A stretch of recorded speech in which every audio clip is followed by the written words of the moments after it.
Le programme Grand Carénage, c'est un programme de grande ampleur qui s'étale sur une dizaine d'années environ et qui mobilise beaucoup d'investissements financiers, des investissements très importants.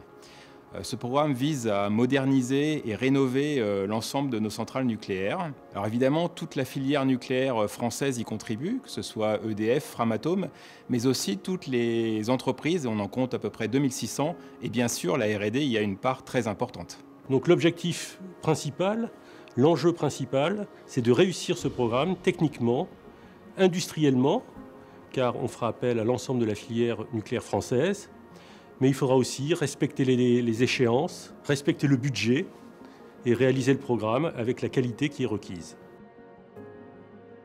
Donc pour contribuer à l'atteinte des objectifs de ce programme, la R&D a mis en place un ensemble de projets sur la durée de fonctionnement du parc nucléaire, qui couvre plusieurs domaines, la maîtrise du vieillissement des matériaux, la prolongation de l'exploitation des matériels, l'intégration sur le parc de technologies innovantes ou encore l'optimisation technico-économique des stratégies de maintenance. Donc évidemment, la R&D a obtenu un grand nombre de résultats dans ces domaines. Donc parmi tous ces résultats, je n'en citerai qu'un, la durée de fonctionnement des câbles. On a réussi par des moyens expérimentaux et numériques à démontrer qu'on pouvait exploiter nos câbles 10 ans supplémentaires.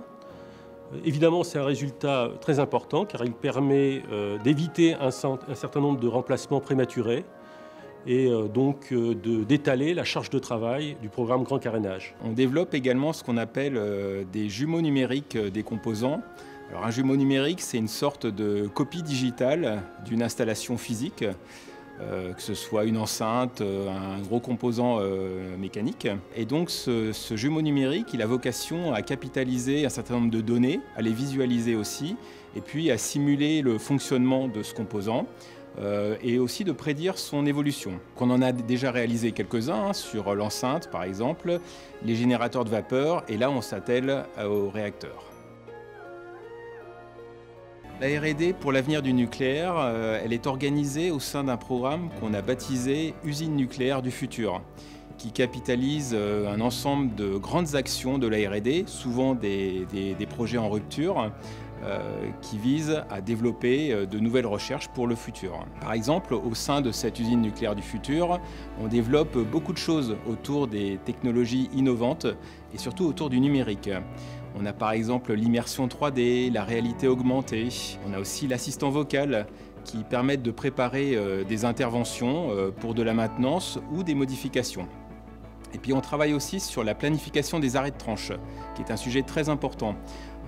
On met en place par exemple des outils très sophistiqués de façon à anticiper la coactivité dans les tranches et puis aussi à simuler les flux de personnes. Et tout ça pour que les arrêts de tranche se passent le plus efficacement possible.